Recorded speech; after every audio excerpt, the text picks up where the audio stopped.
While stuck in Los Angeles traffic, jazz pianist Sebastian "Seb" Wilder has a moment of road rage directed at aspiring actress Mia Dolan.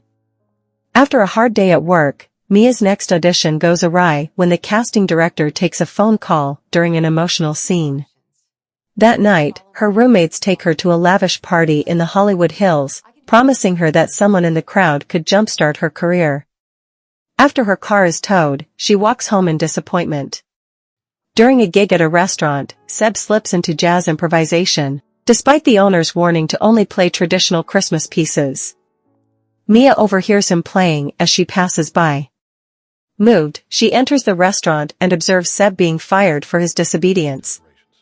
As he storms out, Mia attempts to compliment him, but he brushes her off.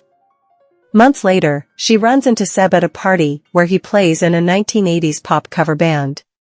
After the gig, they walk to their cars and lament wasting a lovely night together, despite their clear chemistry. Seb arrives at Mia's workplace, and she shows him around the Warner Brothers backlit, where she works as a barista while expressing her passion for acting. He takes her to a jazz club, describing his passion for jazz and his desire to open his own club. Seb invites Mia to a screening of Rebel Without a Cause, 1955, and she accepts, forgetting a date with her boyfriend. Bored with the latter date, she rushes to the theater and finds Seb as the film begins. When the screening is interrupted due to a projector malfunction, Seb and Mia spend the rest of the evening together with a romantic visit to the Griffith Observatory. After more failed auditions, Mia decides, with Seb's encouragement, to write a one-woman play. He begins to perform regularly at a jazz club, and they eventually move in together. A former bandmate of Seb invites him to be the keyboardist in a new jazz fusion band, which will give him a steady income. Although dismayed by the band's pop style, Seb signs on after overhearing Mia trying to convince her mother that he is working on his career. The band finds success, but Mia knows their music is not the type of music Seb wants to perform.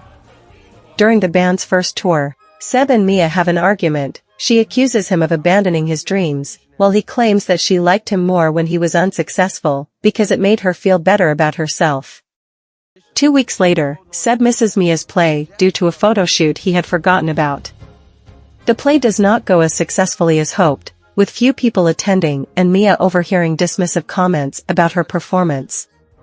Unable to forgive him for missing her play and their previous argument, Mia returns to her hometown of Boulder City, Nevada. Seb receives a phone call from a prominent casting director, who attended Mia's play and invites her to audition for an upcoming film. He drives to Boulder City and persuades her to attend, which she reluctantly agrees to. During the audition, Mia is asked to simply tell a story. In response, she sings about how her aunt, a one-time stage actress who eventually died from alcoholism, inspired her to chase her dreams. Confident the audition was a success, Seb encourages Mia to devote herself to acting. The two then recognize that they will always love each other, despite what may come for their relationship. 5 years later, Mia is a famous actress and married to a different man, with whom she has a daughter. One night, the couple stumble upon a jazz bar. Recognizing the logo she had once designed, Mia realizes that Seb has opened his own jazz club. When he notices Mia in the crowd, Seb begins to play their love theme on the piano. A dream sequence unfolds in which the two imagine what might have been, had their relationship thrived along with their careers. Once the sequence ends, Seb and Mia acknowledge each other with a silent exchange of smiles before she leaves, each going their own separate ways. In Victorian London, the medical student Max McCandles becomes an assistant to the eccentric surgeon Godwin Baxter. He falls in love with Godwin's ward, Bella, a childlike young woman. Godwin reveals that the woman, who was pregnant, killed herself by leaping off a bridge.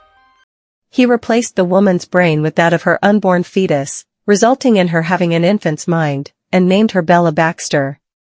With Godwin's encouragement, Max asks for Bella's hand in marriage. Bella accepts, but as her intelligence rapidly develops, she becomes curious about the outside world and herself. While exploring her own body, she discovers masturbation and sexual pleasure.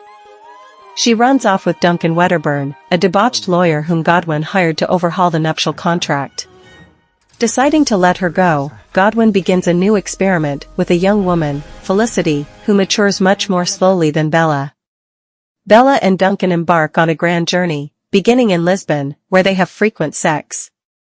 When Bella becomes difficult for him to control, Duncan smuggles her onto a cruise ship. Bella befriends two passengers, who open her mind to philosophy. Duncan attempts to stunt her growth, to no avail. He becomes exasperated and indulges in drinking and gambling. During a stop at Alexandria, Bella witnesses the suffering of the poor and becomes distraught. She entrusts Duncan's winnings to unscrupulous members of the crew, who falsely promise to give it to the needy. Unable to afford the rest of the trip, Bella and Duncan are dropped off at Marseille and make their way to Paris. Seeking money and accommodation, Bella begins working at a brothel. Duncan, enraged, has a breakdown and Bella abandons him. At the brothel, she comes under the tutelage of Madame Swiney and begins a relationship with another prostitute, Toinette, who introduces her to socialism. Godwin, now terminally ill, asks Max to bring Bella to him. Max locates her after tracking down Duncan, who has been institutionalized. Back in London, Bella reconciles with Godwin and renews her plans to marry Max. The wedding is interrupted by Duncan and General Alfie Blessington. The latter, addressing Bella as Victoria, declares that they were married before her disappearance and that he has come to reclaim her. She abandons Max to learn of her past life, but discovers Alfie's violent and sadistic nature and realizes Victoria committed suicide to escape him. Alfie confines Bella to his mansion. He threatens her at gunpoint to submit to genital mutilation, demanding she drink a sedative. She tosses the sedative in his face, and after a struggle, Alfie accidentally shoots himself in the foot before passing out. Godwin dies peacefully with Bella and Max at his side. Bella decides to follow Godwin's footsteps by becoming a surgeon with the help of Max and Toinette and transplants a goat's brain into Alfie's head. The story is narrated by Olive Pendergast, a 17-year-old high school girl living in Ojai, California, speaking into her webcam.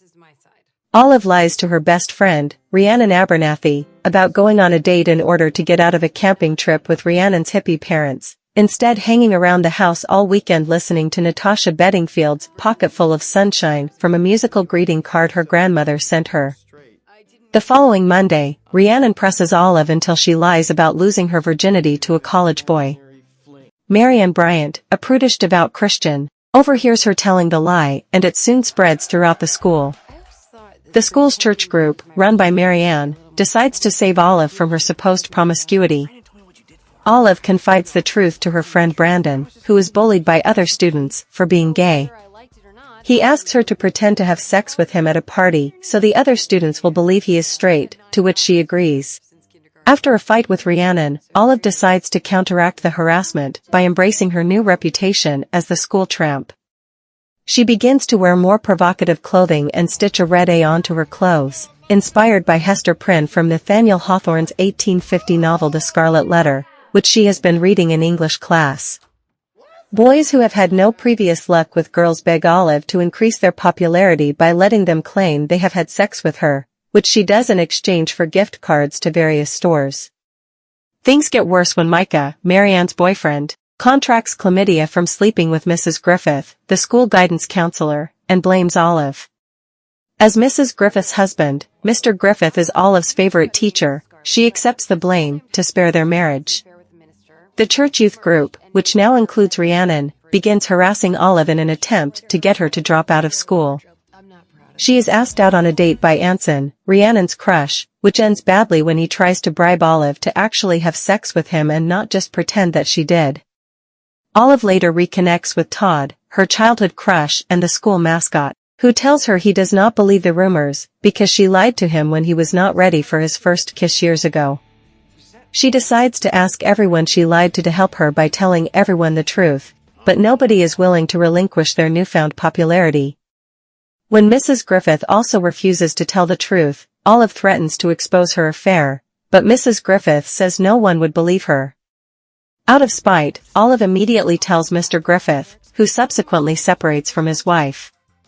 After talking with her open-minded mother, Olive comes up with a plan, she performs a song and dance number at a school pep rally to draw people's attention and tells them to watch her webcast later that night, promising an online sex show with Todd when in reality, it is the webcast that has served as the narrative device for the film.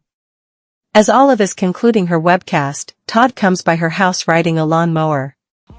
She signs off by saying that she may lose her virginity to him sooner or later, but declares that it is nobody's goddamn business. Olive texts Rhiannon and apologizes for lying to her. She goes outside to meet Todd and the two share a kiss before riding off on the lawnmower.